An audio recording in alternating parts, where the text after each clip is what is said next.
Christmas po sa ating lahat guys. Ngayong umaga or ngayong araw is nagluto kami ng pansit. Late na po ang aming pagluto, ang pagsalubong ng Noche Buena kasi kahapon is may trabaho po kami. 6:30 kami nakauwi. So kasama ko guys si Francis. Merry Christmas po sa inyong lahat yan. Yun ang niluto namin guys, pansit, no? Ito.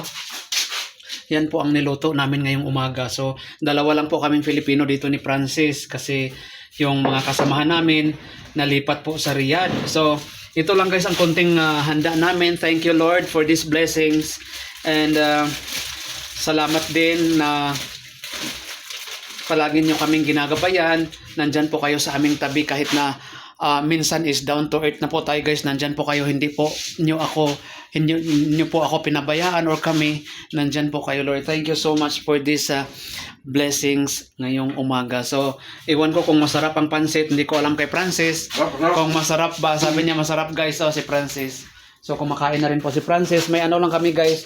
Itong taste, sliced bread. Yan po. Sliced bread at saka 1 Pepsi. So, dalawa lang kami yan. Kasi malamig. So, ngayon, tamang-tama guys sa pagkain ngayong umaga. So, kukuha muna ako ng pagkain. Si Francis hindi naman siya nag-video. Iwan ko sa kanya. Lagay ko muna dyan guys para makita nyo si Francis. Kain muna si Francis.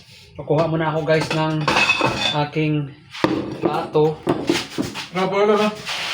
Sige lang Francis, tatayo lang ako Francis. Tayo lang ako. Iwan ko kung naluto na ba ito pansit Francis. Ha? Masarap. Ang daming pansit guys, oh.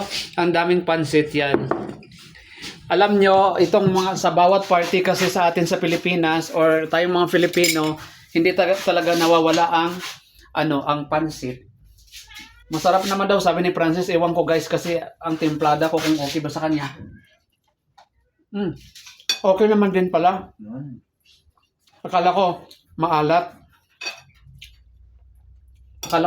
hindi naman pala maalat.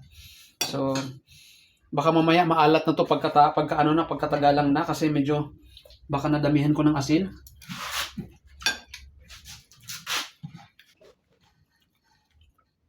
Shout out para sa lahat guys, no? Sa mga kaibigan natin, mga pamilya natin sa Pilipinas. Lahat-lahat na, no? Merry Christmas po sa ating lahat. Kasi once in a lifetime lang to, once in a year lang to ginaganap ang Christmas. So, yan po guys, ulit. Makita ko po the last time ang aming niluto ngayong umaga. Pansit lang. Ang sahog niyan is manok. So, yan si Francis. Gutom na yan guys. Nagutom na yan si Francis. So, yan lang guys. Thank you so much for watching. God bless us all. And once again, Merry Christmas po sa ating lahat. And advance Happy New Year po sa ating lahat. Bye-bye. And thank you for watching.